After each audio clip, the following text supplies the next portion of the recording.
법과 친해지는 제일 좋은 방법, 생생법률쇼. 안녕하세요. 진행을 맡은 김도희입니다. 오늘도 크고 작은 법률 문제로 어려움을 겪고 있는 여러분을 위한 법률 상담은 물론이고요. 세상을 들썩이게 하는 이슈들을 법적으로 풀어보는 시사 법률 토크까지 준비되어 있습니다. 법률과 관련해 궁금한 내용이 있으신 분들은 상담 전화 02557-8295번으로 연락을 주셔도 좋고요. 법률방송 홈페이지에 들어오신 후에 법률 상담 게시판에 문의 남겨주시기 바랍니다.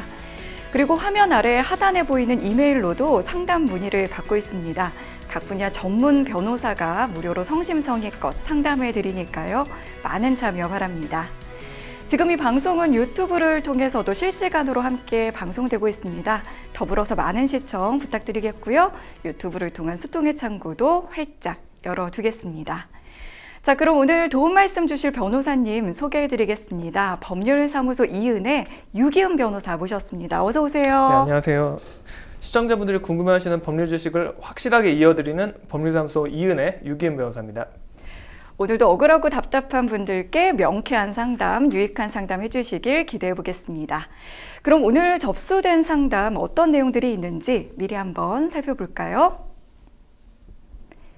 그만둔 회사에서 사임 처리를 해주지 않아요. 이혼한 딸의 아이 입양할 수 있을까요? 남편과 상간녀의 동영상을 유포한다면? 돈 빌려줬는데 잠적한 아들 부양료 청구는? 이렇게 다양한 분야의 상담이 접수가 됐습니다. 저희가 잠시 후에 변호사님과 함께 속 시원한 해결책 찾아보도록 할 텐데요. 시청자 여러분께서도 끝까지 함께해 주시면 고맙겠습니다. 자, 생생법률쇼 첫 번째 순서는 시청자 여러분이 법과 친해지길 바라면서 법적인 상식을 유익하게 설명해 드리는 시간이죠. 판결록 시간입니다. 신문, 방송, 뉴스에 등장하는 화제의 판결 살펴볼 텐데요. 변호사님, 오늘은 어떤 내용의 판결을 준비를 하셨을까요? 네, 오늘은 사유지에 개설된 도로가 제3자로 인해 임의로 폐쇄되면서 논란이 된 사건을 토대로 이야기를 나눠보려고 합니다. 생생법률쇼에서도 그런 사연들 많이 있었던 것 같아요. 이렇게 땅 소유주가 길을 막아서 뭐 통행에 불편을 겪고 있다. 이런 사연들이 좀 떠오르는데 소유주도 아니고 제3자가 통행을 방해하고 있다고 하니까 그 내용이 좀 더 궁금해지는데 어떤 내용인가요? 네, 토지 소유자 사망으로 사정 상태인 소유지에 개설된 도로를 제3자가 임의로 폐쇄하는 등 사정 토지 관련 특이 사례가 발생해 공무원들이 골머리를 앓고 있다고 합니다. 이는 언양읍 평리 고중마을에 발생한 사례로 땅주도 아닌 소유권 주장자가 각종 자재로 도로를 틀어막고 네. 자신이 토지 소유권자라고 주장을 하는데 해당 사유지의 주인이 사망한 탓에 즉각적인 행정조치도 쉽지 않은 것으로 알려졌습니다. 해당 도로 위에는 철심이 박히고 강목, 화분 등으로 통행이 제한된 상태였고 도로 폐쇄뿐만 아니라 주변에 분뇨까지 뿌려 일대에 악취가 진동하는 등 주민들이 극심한 불편에 시달리기도 했습니다. 분뇨까지요? 네. 네. 마을 주민은 도로가 폐쇄된 탓에 기존에 이용해오던 도로를 우회로로 쓰고 있는데 길이 좁아서 통행 차량이 자주 빠지는 등 불편한 상황이라며 마을 이장이 경찰에 이를 고발했으나 우회도로가 있다는 이유 등으로 교통방해죄가 성립되지 않는다는 답변이 돌아왔고 아직까지 해결되지 못하고 있다고 합니다. 이 도로는 폭이 좁은 기존 도로에서 차가 빈번히 빠지는 등 불편을 겪는 마을 주민들을 위해서 군에서 지난 여름에 개설한 10수미터 가량의 신규 도로입니다. 그러니까 일부러 마을 주민들의 좀 불편을 이렇게 해소해 주려고 이제 군에서 도로까지 개설을 해줬는데 그 도로를 폐쇄하는 것도 모자라서 분뇨까지 뿌리고 이 주민들에게 여러 가지 지금 해를 좀 끼치고 있는 상황인 것 같은데, 근데 이 A 씨 본인이 토지 소유자가 아닌 것 같거든요. 무슨 이유로 지금 그런 주장을 하는 건지 좀 더 알려진 게 있을까요? 네, 소유권 주장자는 해당 도로 개설 이전부터 마을 주민들과 크고 작은 갈등을 겪어왔는데 도로 개설 당시에도 군이 소유권 주장자를 설득하는 등 애를 먹은 것으로 조사됐습니다. 근데 이 주장자분께서는 도로 개설 이후 도로 일부를 자신의 땅이라 주장하며 임의로 폐쇄했으며 마을 주민들이 도로를 복구해도 다시 폐쇄하는 등의 사태가 이어져 왔습니다. 그러나 토지 대장상의 토지 소유자는 이분이 아니고 다른 분이 또 계셨고 이분이 사망한 사람으로 토지는 사정 상태에 놓였습니다. 이 행정 차원에서도 임의로 조치를 취하지 못하게 되자 법무팀이 사태를 해결하기 위해 면밀한 검토를 하고 네. 있고 아직까지도 해당 소유권의 주장에 구체적인 근거나 사실관계가 공개된 바는 없는 것으로 알려졌습니다. 그러면 이제 뭐 물론 이제 사망을 하긴 했지만 어쨌든 이 B 씨라는 분의 토지가 아니라는 게 지금 이제 밝혀진 상황인데 그렇다면은 뭔가 행정 조치가 좀 할 수 있지 않을까 싶은데 왜 불가능할 걸까요? 예. 공상 소유자가 다른 사람이라는 게 확인이 되었다고 하더라도 점유자는 민법상 여러 가지 주장을 할 수가 있습니다. 뭐 예를 들어서 점유취득시효라고 해서 소유의 의사로 20년간 점유한 경우 소송 판결을 받아 소유권을 취득할 수도 있고 아니면 공구상 소유자와 매매 계약이 있었으나 어떤 사정에 의해서 등기를 못하고 있었다든지 등 여러 상황이 있을 수가 있기 때문에 민사에서 점유자가 최종 판결로 무단 점유자임이 확정되지 않는 이상 점유 자체를 이제 행정처에서 강제로 배제시키기는 쉽지는 않습니다. 다만 네. 현황 도로를 파손한 경우 파손 부분에 한해 원상복구 명령을 낼 수 있기 때문에 해당 군청에서 이런 조치는 가능할 것으로 보이고 이런 경우는 통상 이제 형사적인 좀 조치나 민사적인 조치들로 이제 해결이 되는 경우가 많이 있습니다. 일단은 점유자라고 주장을 하면은 패소 판결이 있기 전까지는 좀 곤란한 그런 좀 상황에 놓인다라고 얘기를 해주셨고요. 그렇다면은 지금 뭐 만약에 정말 그분의 소유라고 만약 가정을 해본다면 그렇다고 하더라도 이렇게 길을 막아서 주민들의 통행을 방해하는 게 좀 정당화될 수 있는지도 좀 궁금해지거든요. 어떤가요? 네, 이 사건 같은 경우 실제로 고소가 이루어져서 1차 공식 판결을 받았는지는 확인이 되지는 않는데요. 그 우회 도로가 있다고 하더라도 교통방해죄 성립 가능성은 있습니다. 그 형법 185조 일반 교통방해죄는 일반 공중의 교통안전을 보호법익으로 하는 범죄로서 육로 등을 손괴 또는 불통케 하거나 기타의 방법으로 교통을 방해하여 통행을 불가능하게 하거나 현저하게 곤란하게 하는 일체 행위를 처벌하는 것을 목적으로 하는데요. 일반 교통방해죄는 이른바 추상적 위헌범으로서 교통이 불가능하거나 현저히 곤란한 상태가 발생하면 즉시 이제 기소가 되고 교통방해 결과가 현실적으로 발생해야 하는 것은 아니라는 게 판례의 태도입니다. 또 그 일반 교통방해죄는 일반 공중의 교통의 안전을 보호법이라는 범죄로서 여기서 이제 육로라는 게 사실상 일반 공중의 왕래에 공용되는 육상의 통로를 널리 일컫는 것으로 그 부지의 소유 관계나 통행 권리 관계 또는 통행인이 많고 적음을 가리지 않는다라는 게 또 판례고 또 당초 도로가 경운기, 리어카 등을 통행을 위한 농로로 개설되고 하더라도 사실상 일반 공중의 왕래에 공용되는 도로가 된 이상 다른 차량도 통행할 수 있고 그렇기 때문에 이걸 침범을 하면 일반 교통방해죄에 해당한다라고 판시를 하고 있습니다. 그래서 이 소유권 주장자분이 자신의 소유라고 하더라도 일반 교통방해죄는 성립을 할 수가 있고 우회 도로가 있고 없고는 이제 참고적인 사항은 될 수 있지만 반드시 이것만으로 판단되는 것은 또 아닙니다. 처벌 수위가 이제 아주 무거운 편은 아닌데 네. 근데 이제 이런 성격의 범죄들이 반복해서 이루어지는 경향이 강하거든요. 그래서 반복되면 이제 처벌이 굉장히 강해질 수도 있고 또 민사적으로 보더라도 이 그 설사 자기 소유라고 하더라도 이게 계속 도로로 사용됐는지를 좀 한번 살펴봐야 됩니다.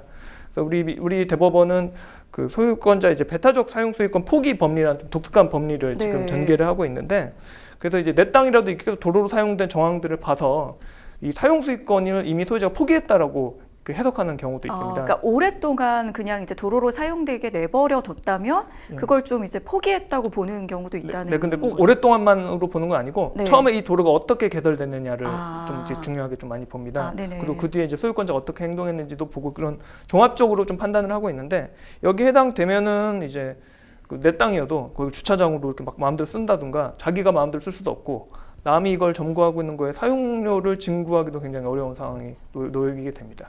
그렇군요. 그러니까 어쨌든 지금 현재 토지의 실소유주가 이제 사망을 한 상황인데요. 이게 원칙적으로는 이 망인의 그 상속인들이 그 다음 이제 소유자가 될 것 같은데 이렇게 좀 원활하게 상속이 이루어지면 이번 사태 좀 해결될 수도 있을까요? 예, 소유자가 사망을 하게 되면 그 배우자나 자녀가 그 법정 상속분에 따라 공동 상속을 하게 되고 이제 그 사망으로 인해 상속 같은 경우는 따로 등기가 이루어지지 않더라도 법률적으로는 바로 상속인이 네. 취득을 하는 개념입니다. 그렇게 상속인이 특정이 된다면 소유자들이 이제 소유권 행사에 방해가 되고 부수적으로 공로로 이용되어야 할 길이 이제 사용되지 못하고 하고 있다는 이유로 해당 토지의 소유자 즉 상속인이 나서서 방해 배제 및 토지 인도 청구를 해볼 수 있고요. 또 지료를 청구하는 방법도 이제 가능하다면 가능합니다. 이용 권한이 없는 사람이 독점적으로 길을 막고 점유 사용하고 있으니 뭐 이런 경우 사용료를 지급하라고 소송을 해서 혹은 이제 뭐 손해배상 청구 같은 형태도 가능할 것 같고요. 이런 점유를 추구하도록 압박하는 것이 가능합니다. 네. 그런데 이제 이 사안에서는 이 상속인들을 좀 찾지 못했던 것 같아요. 그래서 뭐 관련 공무원들이 이 B 씨 뭐 그 집안의 어떤 가계도까지 이렇게 좀 찾아보는 그런 웃지 못할 사태가 좀 벌어지기도 했다고 하는데, 결국에 어쨌든 주민들은 이 경찰로부터 우회 도로가 있어서 교통방해죄는 성립되지 않는다, 이렇게 답변을 받았다고 합니다. 이번 판단에 대해서는 어떻게 보시나요? 그 경찰 판단은 일단 수사 단계 1차적 판단일 뿐이고요. 이거에 대해서 이제 불복은 가능을 합니다. 특히 이제 통행방해죄 같은 경우는 좀 애매한 부분이 사실 있긴 있어요. 그러니까 우회 도로가 뭐 있다고 있든 없든 이게 반드시 절대적인 기준이 되는 것이 아니고, 앞에서 얘기해 주실 때는 우회 도로가 있더라도 사실 가능한- 교통방해죄가 또 성립할 가능성이 있다고 얘기를 그렇죠. 해주셨거든요. 예, 그러니까 그 있다고 해서 뭐 안 돼, 무조건 뭐 그런 건 아니기 때문에 좀 종합적인 상황을 좀 봐야 돼요. 도로의 현재 상황이라든지 우회 도로를 이용해서 얼마나 불편해지는지, 그리고 그 이 해당 도로가 얼마나 이 도로로 사용되어 왔는지를 종합적으로, 그리고 이용하는 사람들이 얼마나 되는지 종합적으로 판단을 하기 때문에 수사 관계에 있어서는 좀 굉장히 섣불리 판단하기 쉽지 않을 수도 있어요. 즉 법리적인 판단이 좀 많이 들어가는 부분이라는 거죠. 그래서 이의 신청을 좀 해서 검찰로 사건이 송치되면 보완 수사나 추가적인 법리 검토가 이루어지고 뭐 죄가 인정된다면 기소가 될 수도 있고요. 실제 이제 하급심 판례에서는 뭐 우회 도로가 있더라도 그 이제 유죄로 인정되는 경우가 종종 있습니다. 지금은 아직 1차적 판단이니까 좀 다퉈볼 여지가 있어 보이긴 하고요. 그런데 이제 만약에 이 토지를 인계받을 가족이 끝내 이제 좀 뭐 찾지 못한다면은 이 주민들의 불편이 계속해서 이어질 텐데, 그 불편함 계속 감내하기만 해야 할까요?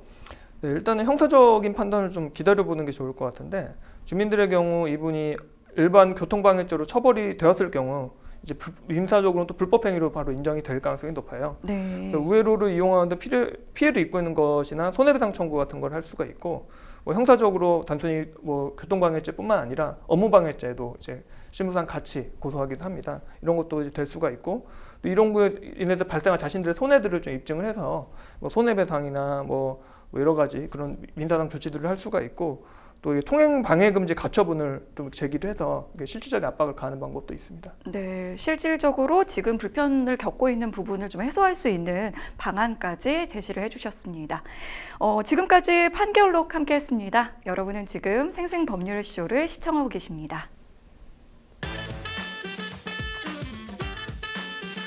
어렵고 복잡한 법률 문제로 고민하고 계신가요?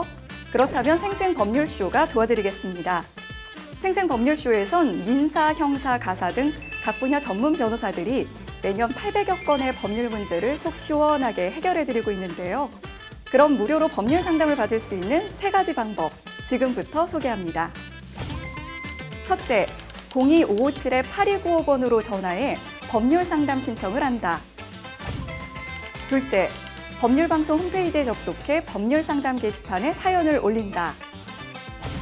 셋째, 지금 화면에 나오고 있는 이메일 주소로 사연과 연락처를 보낸다. 속 시원한 법률 상담 프로그램 생생법률쇼. 지금 바로 상담 신청하세요. 지금부터는 생생법률쇼가 자랑하는 성심성의 무료 법률 상담 시작해 보겠습니다. 전화 연결이 되어 있는데요. 전화 받아보겠습니다. 안녕하세요. 네, 안녕하세요. 네, 전화 주셔서 고맙습니다. 어떤 점이 궁금해서 연락 주셨을까요? 네, 저희가 자동차 관련 일하고 있거든요. 네, 자동차 관련 일이요. 네네네, 지금 자동차를 매매업 이렇게 공동사업자로 하고 있다가요. 네. 뭐 서로 갈 때 뭐 이만저만 해서 그냥 같이 안 하기로 했고요. 원래는 어떤 분이랑 같이 하시다가 지금 이제 자동차 매매업을 안 하시게 되신 거고요. 네네네네.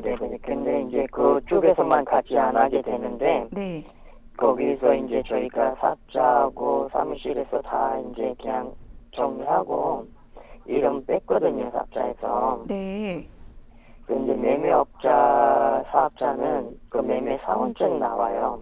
네. 네, 대표로서 제가 이제 사원증 나왔거든요. 근데 네. 이제 그 다 끝내고 거기서 다 나오고 이제 저는 새로운 매매업자를 이제 시작했어요. 네. 새로운 사업자 내고 자동차 그 허가증 다 받아내고요. 네. 근데 이제 시작하는데 이제 우리가 매매업 그 정산이라고 그래요. 열람면 조합에 가입하고 네. 지부에 가입해야 돼요. 네. 그 지부에 지금 가입하는데 그 전에 회사고 사원증 그 뭐라 그래? 사인 처리하고 오라고 그래요. 아, 네. 네, 근데 뭐 제가 거기서 사전 있다가 나온 거니까 자동 사인 처리되는 거 알고 있는데 그래도 뭐 지부에서도 그거 자꾸 사인 처리하라고 도장 받으러 오라는데 그쪽의 사무실에서 뭐 우리는 안 해주겠다 막 이런 식으로 감정적으로 자꾸 나와요. 아, 네네. 그 다음에 거기 저희가 지금 계속 일 시작해야 되는데 계속 일 시작 못하게 조합에 전화하면 조합에서는 지부라 얘기하고 지부에 얘기하면 거기 가서 얘기하고 거기에 계신 분은 외국인 사장님인데 근데 그분이 아예 그냥 내가 보기에 바지 사장이고 네. 같이 가신 분이 부지부장이에요. 네. 그분이 자꾸 자기 권력을 쓰면서 자꾸 막 이만 저만 자꾸 얘기하면서 지금 안 해주겠다고 해요. 아, 네네. 일단은 지금 사연 잘 들었고요. 지금 이제 자동차 매매 뭐 관련해서 일을 하고 계시고 그 이전에 이제 사업장에서 이제 그 이름을 빼시고 이제 새로운 이제 매매 사업장을 내시려고 하는데 이제 여러 가지 그 절차와 관련해서 이전 회사에서 좀 방해를 좀 하고 있는 상황이신 것 같습니다. 네, 옆에 이제 유기훈 변호사님 나와 계신데 이야기도 다 자세하게 나누면서 상담 받아보도록 하겠습니다. 네. 아, 예, 안녕하세요. 제가 몇 가지 좀 여쭤보겠습니다. 네, 안녕하세요. 예, 그 지역이 뭐 경기도 뭐 충청도죠. 뭐 어디인가요? 경기도 시흥시입니다. 예, 경기도. 예, 경기도. 그리고 그 사업장 매매 자동차 매매에서 그 사업장 차리려면 그렇게 만드는데 조건들이 있잖아요. 그러니까 뭐 일정 규모 사업장이나 뭐 이런 거 만들어야 되는 그런 조건, 나머지 조건들은 다 완비를 하셨죠? 네, 다 완비했습니다. 아, 지금 그럼 사업자는 나온 거예요? 네, 사업자도 나오고요. 자동차 관리업 그 사업자도 나오고요. 그러면은 저기 그 매매 사업이 이런 거 다 되는데 지금 조합이랑 그것만 가입만 안 돼 있는 것 그런 말씀이신 네, 거죠? 이제 조합 가입되면 우리가 전산 열린데 거기 조합에는 가입을 이제 하는데 거기 자꾸 지부에서 연락하고 지부에는 뭐 그 전에 회사하고 둘이 해서 뭐 전 회사고 방해하신 분은 부지부장이에요. 그러면 지금 독자적인 사업자가 나왔다는 거를 말해줬는데도 안 받아주고 있다는 말씀인 거죠? 네네. 예, 알겠습니다. 이게 그 일단은 뭐 법적으로 반드시 조합에 가입해야 되는 거는 일단 원칙적으로는 아니에요. 예, 그러니까 어떻게요? 원칙적으로 조합에 꼭 가입을 해야만 한다. 뭐 이렇게 뭐 강제 조항이 있는 건 아니에요. 근데 이제 실무적으로는 가입을 할 수밖에 없는 좀 여건들이 좀 있을 거예요. 네. 예. 그러니까 그게 왜 그러냐면 이제 자동차 관리법을 보면 이제 매매용 자동차가 이제 제시되거나 매도되거나 반환된 경우에 원래 그 지방자치단체 신고하도록 돼 있어요. 잠깐만 목소리가 조금 끊기네요. 예. 그러니까 이제 자동차 매매를 하실 때 그렇게 네. 뭐 거래하시거나 이런 것들이 원래는 이제 지방자치단체에 다 신고를 직접 가서 신고를 하는 게 원칙인데 이제 뭐 근데 이게 지자체가 이거 실무적으로 직접 받아서 하고 있지는 않고 이제 그 자동차 관리법 이제 시행령에 이런 데를 봐도 결국 그 사업자 단체들이 이제 조합을 만들면 거기 그 업무를 위탁한 거죠. 그러니까 공공기관이 자기들이 해야 되는 업무. 그러니까 이제 그 뭐 이제 매매용 자동차 제시되거나 매도되거나 반환된 경우에 이걸 원래 지자체가 받아야 되는데 그 조합을 통해서 지금 받고 있어요. 예, 이게 지금 시행령상으로도 자동차관리법 시행령으로도 그렇게 돼 있고 실질적으로 이제 뭐 경기도도 지금 그렇고요. 예, 그래서 그 관련 조합들이 그 어쨌든 임의단체 같이 법정 단체는 아니에요. 그러니까 이렇게 어쨌든 강제적으로 들어가야 되는 단체는 아닌데 임의적으로 만들고 그게 지금 공공기관이 지자체가 자신들이 할 일을 이렇게 위탁하고 있는 거죠. 그러니까 그 조합이 실질적으로 좀 어느 정도 공공기관 같은 역할들을 하고 있는 거예요. 예, 그래서 그 실질적으로는 실무상 좀 권한이 좀 있어요. 그러니까 뭐 반드시 그러니까 아마 업계에서 일하시니까 더 잘 아실 거예요.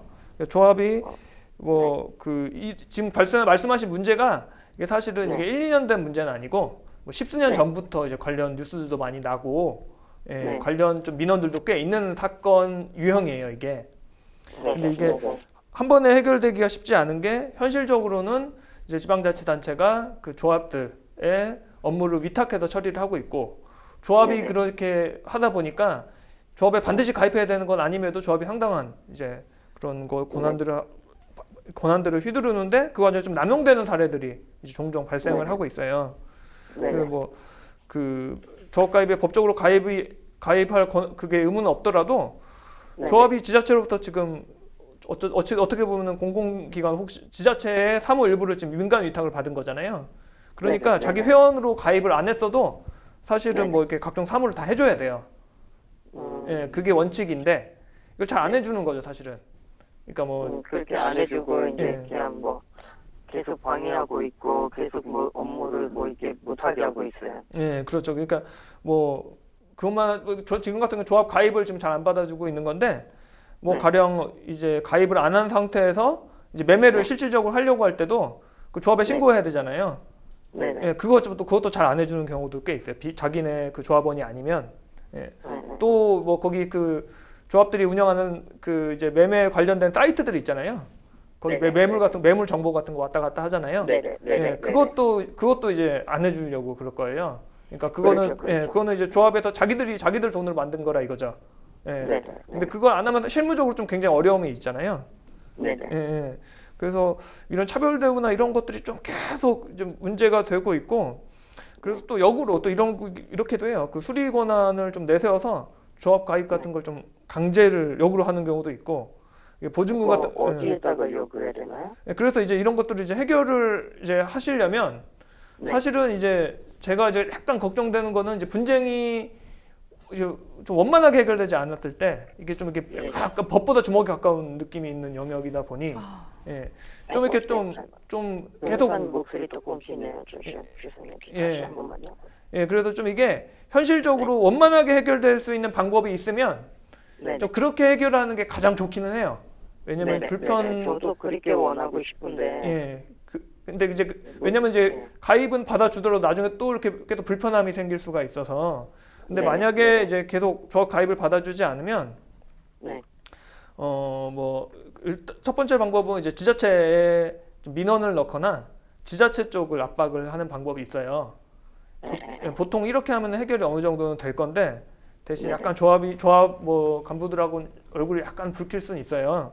근데 이제 아까 말씀드렸다시피 제가 아까 이제 이 법리 관계를 설명을 드린 게 그걸 해야만 이제 이해를 하실 수 있을 것 같아서 이제 말씀을 드린 거예요. 원래 지방자치단체가 해야 될 일을 그 조합에 위탁을 한 거기 때문에 이제 그 행정권한 위임 및 위탁에 관한 규정 같은 것들이 있어요. 그런 규정들에 그 보면 위탁기관인 수탁기관을 지휘 감독해야 될 권한과 의무가 있어요.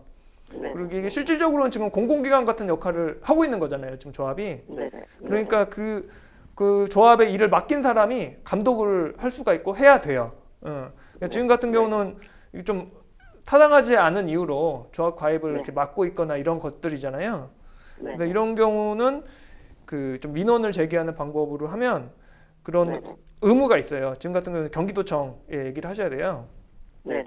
그래서 이런 뭐 조합에서 위법 부당하게 사무 처리를 할 경우 지금 지자체에서 이를 취소하거나 정지할 수도 있고 그 위탁 계약한 것 자체를 해지할 수도 있어요.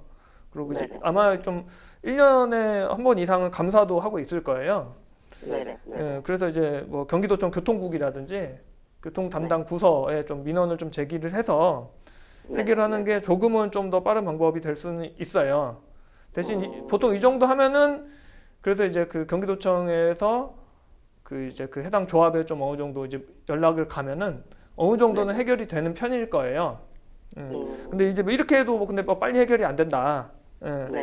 이제 그 좀 뭐 최악의 경우에는 소송을 하는 방법도 있을 수는 있어요. 소송. 근데 소송 부분은 근데 이제 좀 약간 이제 체크해야 될 부분들이 많이 있어요. 그러니까 그 해당 조합이 어쨌든 이제 민간 단체이기 때문에 이걸 행정소송을 할 수 있는가의 문제가 좀 네. 있을 수 있어요. 그러니까 그 지금 같은 경우는 이제 공공기관의 네. 공무를 이제 수탁받은 거라서 공무수탁 사인으로 인정이 되면 이제 행정소송이나 이런 것들이 가능은 할 텐데 좀 이제 좀 어려운 소송 영역이라는 거죠. 근데 약간 근데 이런 종류는 보통 행정심판이나 소송까지 가면은 보통 좀 자연스럽게 좀 해결이 되기는 해요. 왜냐면은 지금 조합에서 이걸 받아주지 않고 있는 것 자체가 좀 부당한 면이 있어서 자신들도 좀 이렇게 좀 알 거예요, 그것들을. 이제 최악의 경우는 이렇게 해결할 수 있는 방법은 있다. 예, 근데 일단 뭐 제가 말씀드리고 싶은 건 좋게 해결될 수 있는 방법이 있으면 좋게 해결하는 것이 좋고, 예, 그리고 이제 뭐 도청이나 지방자치단체를 좀 활용을 해보시라. 예, 좀 이렇게 말씀을 드리고 싶습니다. 도청이나 좀 뭐 해당 기관 뭐 시도, 군 그쪽에 민원을 한번 넣어보세요. 네. 예, 그러니까 왜냐면 그 지방자치단체에 이 조합에 대한 관리, 감독 권한과 의무가 있어요. 그런 의무가 있으니까 제가 말씀을 드리는 거예요. 예. 그게 혹시 업무방해에 해당도 되는 건가요? 업무방해에 해당될 수도 있기는 한데 이거 그 부분은 좀 명료하지는 않아요. 왜냐면은 이제 법적으로는 일단은 그 이제 조합에 가입을 안 해도 일을 할 수는 있거든요. 예. 할 수는 있고 원래 원칙적으로 그 조합이 내가 조합에 가입 안 된 상태에서도 그 제시나 매도 같은 거 이제 그 신고하러 갈 때 받아줘야 돼요. 그거를 일 처리를 해줘야 돼요. 매도할 때? 예, 그 할 때 그 신고 같은 것들을 내가 조합원이 아니어도 그 조합에 신고하러 가면 받아줘야 된다는 거죠. 조합원이 아닌 사람이 한 신고도. 왜냐하면 지자체로부터 그렇게 권한과 이제 그런 걸로 위탁을 받은 상태이기 때문에 그걸 해줘야 돼요, 원칙은. 예, 근데 잘 안 해줄 거예요. 매도 예. 계약서 같은 거는 우리가 그럼 조합에서 받았는데 그거는 어디서 받아야 되나요? 그러니까 그런 여러 가지 일들을 지금 다 조합에서 해주고 있는 건데, 그러니까 꼭 그 양식을 꼭 따르셔야 되는 건 아니에요. 예. 또 그래요? 예, 근데 이제 그 민사적인 어떤 권리 발생 같은 것들은 어떤 그런 양식에 좌우되는 건 아닌데, 다만 이제 실무적으로는 지금 조합을 거치는 게 앞으로 계속 사업하시는데 훨씬 편리해요. 그러니까 조합과 관계를 풀 수 있는 방법을 좀 일단 찾아보시는 게 좋을 것 같고, 근데 조합이 계속 현저하게 이렇게 잘못된 행동을 만약에 한다면 뭐 이제 뭐 경기도청이든 뭐 시군구든 지방자치단체의 지금 관리 감독 권한과 의무가 있으니까 그렇게 좀 해결을 해보시라는 말씀을 드리는 겁니다.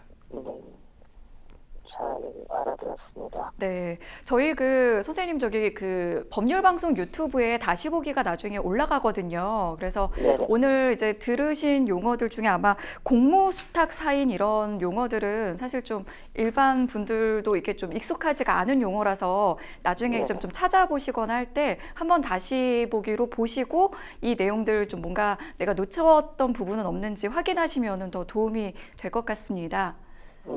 네. 감사합니다. 네, 전화 주셔서 고맙습니다. 네, 감사합니다. 네. 일단은 이게 이제 뭐 원칙적으로는 조합 가입이 이제 강제되는 건 아닌데 이제 지금 현실적으로 또 실무적으로는 좀 불편함이 많이 있을 수밖에 없는 상황이다. 이런 얘기로 이제 시작을 해주셨고, 그래서 이제 사실 뭐 소송으로 이제 당장 가는 것보다는 현실적으로 좀 뭔가 원만하게 해결할 수 있는 방법이 있으면 참 좋을 텐데, 일단 첫 번째로는 이제 지자체에 민원 넣는 거 이제 얘기를 좀 해주셨고, 그리고 그랬는데도 이제 만약에 뭔가가 안 되면 이제 행정소송으로 가는 것들을 이야기를 해주셨거든요. 그 사연 주신 분께서 이것만큼은 좀 기억하셔야 된다, 이런 게 있다면 어떤 게 있을까요? 이게 일단은 제가 계속 좋게 해결될 수 있는 방법을 찾아보라고 말씀을 드리는 게, 예전에 좀 실제 사례로 좀 큰 기업이 이쪽 자동차 매매업에 진출을 하려다가 조합들의 이런 좀 강력한 실무에서 발생하는 이제 좀 사보타지나 이런 것 때문에 포기한 사례들도 있어요. 그러니까 나중에는 계속 이제 그 실무를 할 때 계속 여러 가지로 좀 방해를 한다든지 배타적으로 좀 대한다든지 이런 어려움이 있다는 거죠. 예, 그렇죠. 예, 근데 그럼에도 좀 강조드리고 싶은 거는 어쨌든 좀 조합이 잘못하고 있는 거거든요. 네네. 결국 그렇기 때문에 이 부분들을 지금 법적으로 지금 이분이 지금 잘못하신 건 없어요. 네네네. 그러니까, 지금 다 요건도 다 갖추고 그렇죠. 계시고. 예, 그 요건만 갖추면 신고하면 원래 받아지게 돼 있어요. 예, 그래서 그 자신들이 잘못한 건 없으니까 일단은 좀 당당하게 임하시되 좀 원만하게 해결할 수 있는 방법이 있는지 먼저 찾아보시고, 안 되면 뭐 경기도청이든 뭐 지자체에 민원을 넣어서 해결을 해야 되고, 민원 넣을 때도 이제 당신들한테 지자체에 이거를 관리 감독할 의무가 있다라는 걸 좀 강조를 하시면 좋을 것 같아요. 네, 알겠습니다. 그 지자체에서 해야 할 역할이라든지 어떤 의무 같은 것들을 좀 강조하시는 게 좋을 것 같다는 의견까지 주셨는데요. 오늘 알려드린 내용을 바탕으로 차근차근 잘 대응하셔서 원하시는 결과 얻으셨으면 좋겠습니다. 여러분은 지금 생생법률쇼와 함께하고 계십니다. 어렵고 복잡한 법률 문제로 고민하고 계신가요? 그렇다면 생생법률쇼가 도와드리겠습니다. 생생법률쇼에선 민사, 형사, 가사 등 각 분야 전문 변호사들이 매년 800여 건의 법률 문제를 속 시원하게 해결해드리고 있는데요. 그럼 무료로 법률 상담을 받을 수 있는 3가지 방법, 지금부터 소개합니다. 첫째, 02-557-8295번으로 전화해 법률 상담 신청을 한다. 둘째, 법률방송 홈페이지에 접속해 법률 상담 게시판에 사연을 올린다. 셋째, 지금 화면에 나오고 있는 이메일 주소로 사연과 연락처를 보낸다. 속 시원한 법률 상담 프로그램 생생법률쇼. 지금 바로 상담 신청하세요. 계속해서 법률방송 이메일을 통해 들어온 여러분의 고민을 해결해 드리겠습니다. 어떤 내용인지 함께 보시죠. 딸아이가 고등학교 1학년 때 1살 위 오빠와 사귀던 중 임신을 했습니다. 이듬해 고등학교 2학년 겨울에 출산을 했고요. 너무 갑작스럽게 한 임신과 출산이어서 그런지 딸과 사위 모두 아이를 보는 걸 매우 힘들어했습니다. 저는 딸아이를 끌고 근처 교회에 가서 기도도 드리고 모임에도 참여시키면서 삶의 재미를 일깨워주기 위해 노력했습니다. 하지만 제 노력에도 불구하고 딸과 사위는 하루가 멀다 하고 싸우기 일쑤였고 결국 아이들은 이혼을 했습니다. 다행인 건지 딸아이는 교회에서 만난 남자와 인연이 닿았습니다. 그리고 진지한 만남을 이어가고 있다며 죄송하지만 아이를 키워줄 수 없냐고 부탁을 해왔는데요. 저는 돌이체 되기도 전에 부모가 이혼을 했고 친엄마가 자신을 버리고 다른 남자를 만났다는 상처를 주고 싶지 않아 늦둥이를 얻은 셈 치고 손녀를 자식처럼 키웠습니다. 내년이면 손녀가 초등학교에 입학하는데 차라리 아예 입양을 해서 키우는 건 어떨까 합니다. 손녀를 입양하려면 어떻게 해야 할까요? 네, 입양과 관련된 사연이 들어왔는데요. 일단 구체적인 내용을 이제 상담해 드리기 전에 우리나라 좀 민법이 정하고 있는 입양 제도에 대해서 좀 설명을 해주시면 좋을 것 같습니다. 네, 일단 입양제는 일반 입양이 있고 네. 친양자 입양으로 이렇게 있어서 이렇게 네. 나눠서 구분을 하고 있습니다. 이 둘의 차이는 이제 기존 친부모와의 관계가 완전히 단절되는지 여부로 판단을 하시면 됩니다. 그래서 일반 입양은 친생 부모 성가본을 유지하기도 하는데 친양자는 양친의 성가본을 따르게 되고요. 일반 양자는 상속 관련해서도 친부모, 양부모 모두로부터 상속도 받을 수 있는데 친양자는 친부모로부터 이제 상속을 받지 못하게 되고 이제 양부모로부터만 받을 수 있습니다. 그래서 양부모를 완전히 친부모처럼 만드는 제도가 친양자 제도입니다. 네, 그렇군요. 지금 이제 사연에서는 지금 이제 그 조부모가 소녀딸을 입양하려고 하는 경우인데요. 보통 이제 입양하면은 이제 서로 이제 혈연 관계가 없는데 그런 관계에서 입양을 하는 것들을 많이 떠올리는데 보통 드라마에서는 나의 언니가 이제 사망을 해서 그 아이를 이제 내 호적에 입양을 한다든지 이런 게 나올 수는 있는데 보통 이렇게 혈연 관계에 있는 조부모가 소녀를 입양하는 경우도 있나요? 네, 결론부터 말씀드리면 좀 가능한 상황입니다. 그러니까 원래 민법에는 혼인 같은 경우는 보면은 이렇게 혼인을 제한하는 관계들을 이렇게 무효 사유라든지 취소 사유 이렇게 명시를 하고 있는데 네. 입양에는 이런 것들은 없습니다. 근데 이제 그동안 조부모가 손주 입양하는 데 있어서 좀 엄격한 태도를 법원이 과거에는 좀 취해왔는데 네. 조부모가 이런 경우 이제 부모가 되고 어머니는 누나가 되는 등 가족 내부 질서, 친족 관계에 중대한 혼란을 초래한다. 그 안에서 약간 가족 관계가 그렇죠. 좀 엉킬 수 있다 이런 부분을 또 염려를 하는군요. 예, 그래서 이제 과거에는 안 해주는 게 일반적이었는데 몇 년 전 좀 대법원 판례가 좀 변경이 되면서 결국 중요한 거는 가정법원이 미성년자 입양을 허가를 판단할 때 가장 중요한 건 입양될 자녀의 복리에 적합한지 이걸 봐야 된다라는 네네. 거죠. 그래서 조동관계가 존재하고 있고 입양 뒤에도 양부모가 자녀 친생 부모라는 특수성이 좀 있어서 법원은 이런 사정을 자녀 복리에 미치는 영향을 세심하게 살펴라면서 조부모의 입양을 인정하고 있습니다. 그 뒤로는 이제 이런 경우에는 이제 허가가 나기도 하는 상황입니다. 가족법에도 조금 변화가 좀 있군요. 지금 보면 이제 상담자님께서 혼자서 홀로 소녀를 키워 오신 것 같습니다. 이 친양자 입양의 경우에는 이제 배우자 없는 독신자는 입양을 할 수 없는 경우도 좀 있는 걸로 알고 있는데 일반 입양은 뭐 허용이 좀 될까요? 네, 민법 그 친양자 관련해서 908조의 2를 보면 친양자 요건으로 일반 입양과 달리 3년 이상 혼인 중인 부부로서 공동으로 입양할 것 이렇게 그 요건으로 정하고 있습니다. 네네. 그래서 1인 가정이 늘어나고 있기 때문에 이 부분을 삭제하려는 움직임이 계속 있는 것이 사실이긴 한데 네. 아직 개정은 안 됐고요. 그래서 일반 입양은 이런 조건이 없기 때문에 일반 입양은 가능은 하고, 근데 미성년자 입양은 이제 법원 허가를 일단 무조건 받아야 되는데 일반 입양이어도 사실은 그 이제 미성년자 입양 같은 경우 이제 법원에서 좀 상세하게 좀 살피거든요. 예, 네. 그래서 좀 어떤 경우도 좀 엄격하게 좀 판단하는 경향이 있습니다. 일반 입양에서도 독신자 입양은 이렇게 자주 허락이 나는 편은 아닙니다. 그래요. 그러면은 지금 이제 뭐 입양 뭐 허가를 받기까지 대략 어느 정도 뭐 시간이 좀 보통 소요가 되나요? 보통 짧으면 3개월, 길면 이제 1년 정도 걸릴 수는 있는데 네. 이 사안 같이 만약에 이제 결국 입양 절차에 있어서 친부모의 의사 같은 것도 확인이 되고 뭐 그래야 되는 요건들이 있기 때문에 네. 근데 확인이 바로 안 되는 상황이면 시간이 좀 더 걸리겠죠. 예, 그리고 그래요. 입양 같은 거, 입양 환경 같은 것들을 법원에서 좀 조사를 이제 하는 경우가 꽤 하는 경우가 있는데 좀 이렇게 신중하게 많이 보게 되는 상황이 되면은 또 거기서 또 길어질 수도 있습니다. 그렇군요. 지금 이제 손녀가 초등학교 입학하기 직전이라고 했거든요. 뭐 미성년자라면은 뭐 조건이 좀 더 뭐 까다롭지 않다거나 뭐 그런 부분이 있을까요? 이 나이 연령대에 따라서?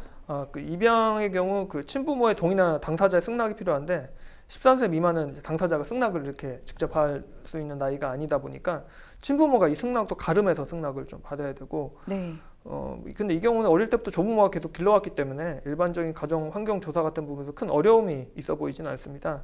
그 조부모가 손주를 입양하는 부분이 자의 복리에 중요하다 이런 부분을 좀 잘 설명해야 될 것 같고, 특히 계속 이런 관계로 지내왔다 이런 사실. 이 안정적인 환경이 계속 그렇죠. 유지가 됐었다 이런 네. 부분을 좀 강조를 하면 좋을 것 같고, 지금 이제 그 친부모의 의사도 좀 가름해서 필요하다고 얘기를 해주셨는데 만약에 이제 그 아빠가 지금 딸과 이혼을 해서 연락이 좀 어려운 상황이라면은 이 부분은 좀 어떻게 문제가 될 수도 있을까요?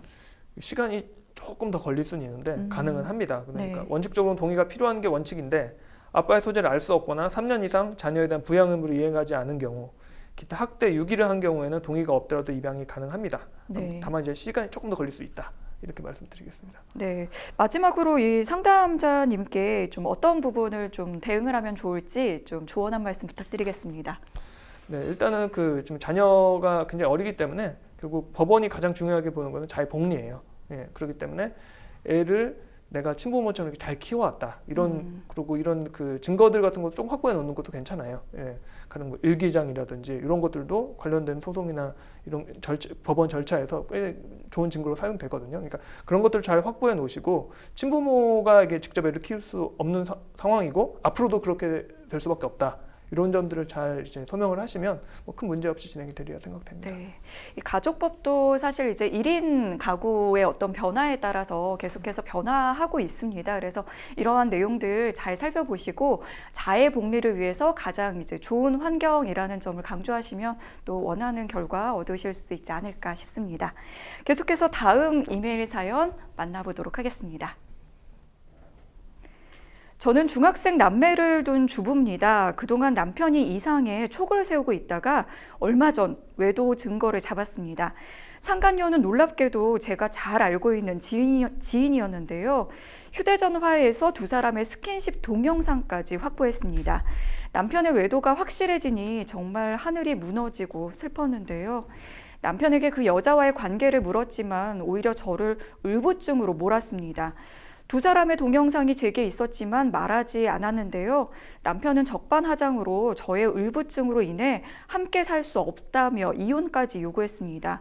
저는 너무 화가 나 남편에게 상간녀와의 성관계 동영상을 퍼뜨리겠다며 화를 냈더니 이번에는 동영상 유포로 협박을 했다며 저를 형사 고소하겠다고 합니다. 영상을 아무에게도 보내지 않고 저 혼자만 가지고 있는데 성관계 유포로 형사처벌을 받을 수 있는 건가요? 거기다 남편은 아이들까지 자신이 키우겠다며 이혼을 요구하는데요. 제가 어떻게 대응을 하는 게 좋을까요? 정말 가끔 이제 본인이 외도를 한 것도 모자라서 이렇게 좀 상대방 탓을 하고 잘못을 덮어 씌우는 경우가 있는데요.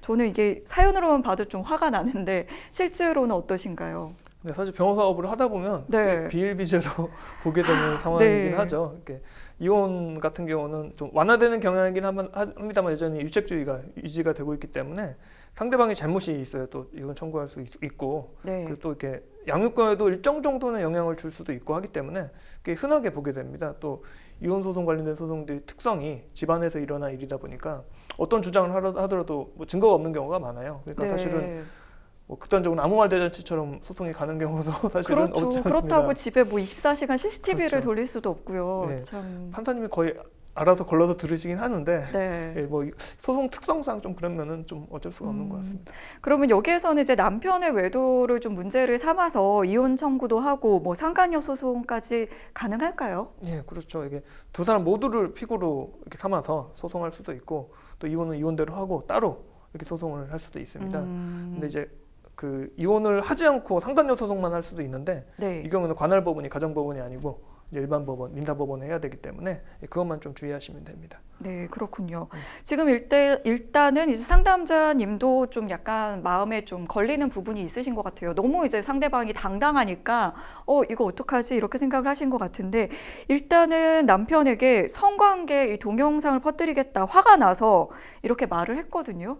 이거 법적으로 문제 없을지 지금 굉장히 좀 노심초사하고 계신 것 같은데 어떤가요?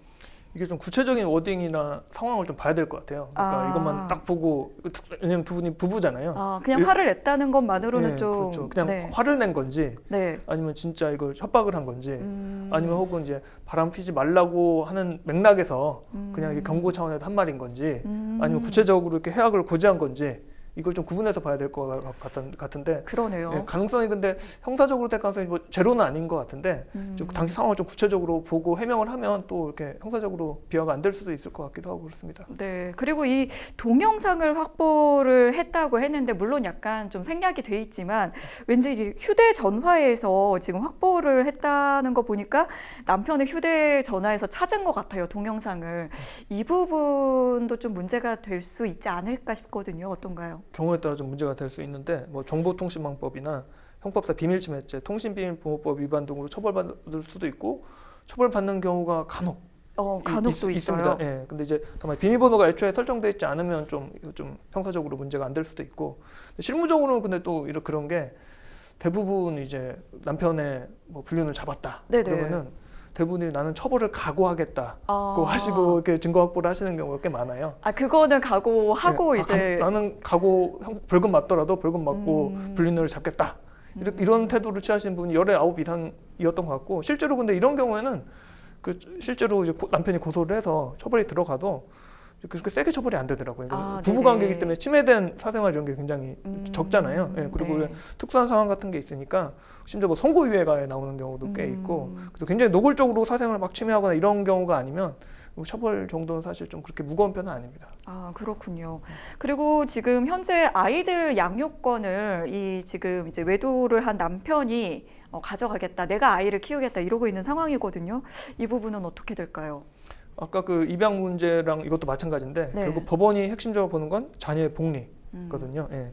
그렇기 때문에 지금 특히 이 사건은 아이들이 중학생이라고 했잖아요. 네. 예, 그렇기 때문에 의사표현이 충분히 가능한 나이예요. 그래서 이런 법원은 아마 이 경우에는 자녀들의 직접적인 의사, 누구랑 살고 싶어, 네네. 예, 이거를 가장 중요한 판단 기준으로 볼 것 같고 만약에 자녀들의 의사가 굉장히 명확하고 쌍방의 양육 환경에 크게 문제가 없다면 아까 말했던 그 뭐 유책성, 발음을 편니 안 편니 이거는 좀 그렇게 중요한 기준으로 처리가 될 것 같지는 않습니다. 그 부분보다는 이제 자녀의 어떤 의사 부분이 그렇죠. 좀 더 명확하게 드러날 경우에 예. 그럴 수 있다라고 얘기를 해주셨고 지금 이제 남편분의 태도를 봤을 때는 지금 이제 사연 주신 분도 좀 뭔가 좀 대응을 좀 해야 될 좀 필요성이 있어 보이거든요. 어떤 것들을 좀 준비하면 좋을까요?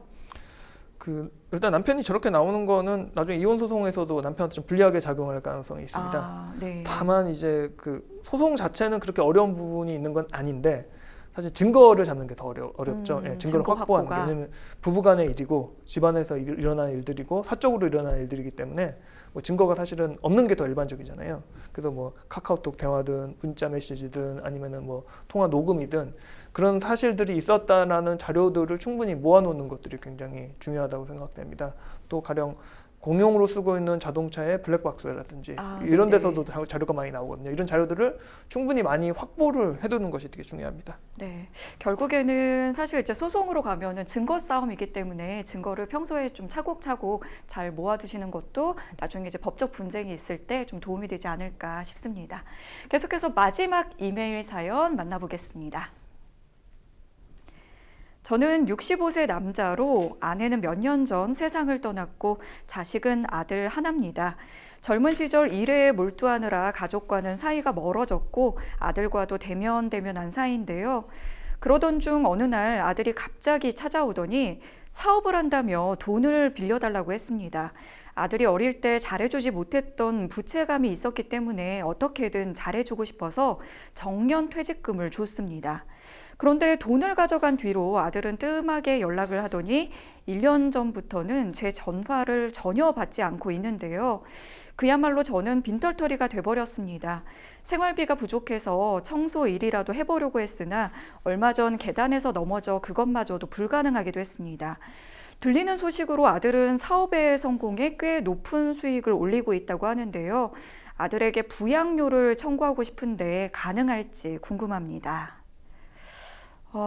참 이번 사연 좀 안타까운 마음이 좀 드네요. 이제 그동안 일하느라 아들과 좀 대면대면했던 게 마음에 걸려서 정년 퇴직금을 줬는데 그 이후로 갑자기 이제 1년 만에 이제 연락이 좀 뜸해졌는데 사실 자녀를 상대로 이렇게 뭔가 법적인 조치를 취한다는 그 마음을 먹기도 쉽진 않겠지만 지금 일단은 부양료 청구를 좀 하고 싶으신 것 같거든요. 뭐 법적으로 뭔가 해볼 수 있는 것들 어떤 게 있을까요? 네, 말씀하신 대로 부양료 청구 소송을 좀 고민을 해볼 수 있을 것 같은데 민법 제974조는 직계 혈족이나 배우자 간에는 서로 그 원칙적으로 부양 의무가 있다고 보고 있고 일반 친족들 사이도 생계를 같이 하는 경우에는 그런 의무가 있다라고 역시 보고 있습니다. 다만 이제 부양료 청구 소송 같은 경우는 요건이 조금 까다로울 수는 있어서 또 이렇게 부양료 청구 소송을 해도 금액이 많이 받지는 못할 수도 있어요. 왜냐하면 네.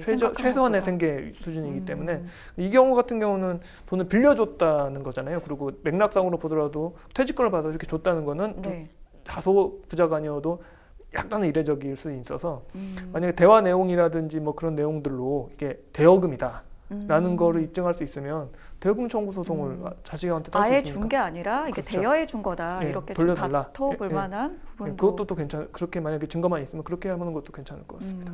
그 자녀의 어떤 부양 의무랑 부부 간의 부양 의무 어떤 차이가 있을까요?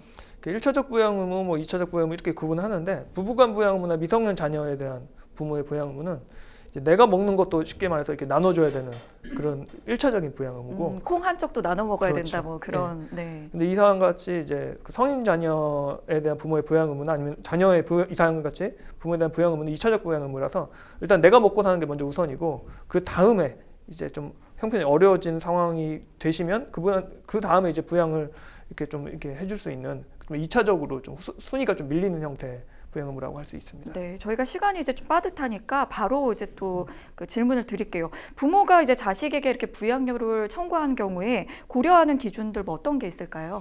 일단은 현재 자력이 되게 중요해요. 지금 같은 경우는 굉장히 아프다고 하셨고 네. 돈이 지금 전혀 없으신 상태라서 이 부분은 좀 충족이 될 것 같고 또 한 가지는 그 자식의 경제력 이것도 좀 충족이 돼야 됩니다. 근데 지금 이 사연은 다 만족이 되는 것 같아서 아마 가능은 할 것 같습니다. 근데 다만 이제 부양료가 금액이 엄청나게 많이 이렇게 막 보통 인정되지는 않더라고요. 그래서 되더라도 좀 최소한이 될 수도 있고 좋은 한 말씀 부탁드리겠습니다. 네, 그래서 현 시점에서는 일단 대여료 청구가 대여금 반환 청구가 가능한지 먼저 좀 알아보시는 게 좋고 그 다음이 부양료 청구 자식의 지금 자력 상태를 좀 확인해 보셔서 그렇게 한번 청구를 해보시는 게 좋을 것 같습니다. 네, 생생법률쇼 어느덧 마칠 시간이 다 됐는데요. 오늘 함께해 주신 유기은 변호사님 고맙습니다. 네, 감사합니다. 네, 앞서 보신 것처럼 여러 사람들의 사연들이 들어오고 있습니다. 저희 법률 상담 무료로 해드리고 있는데요.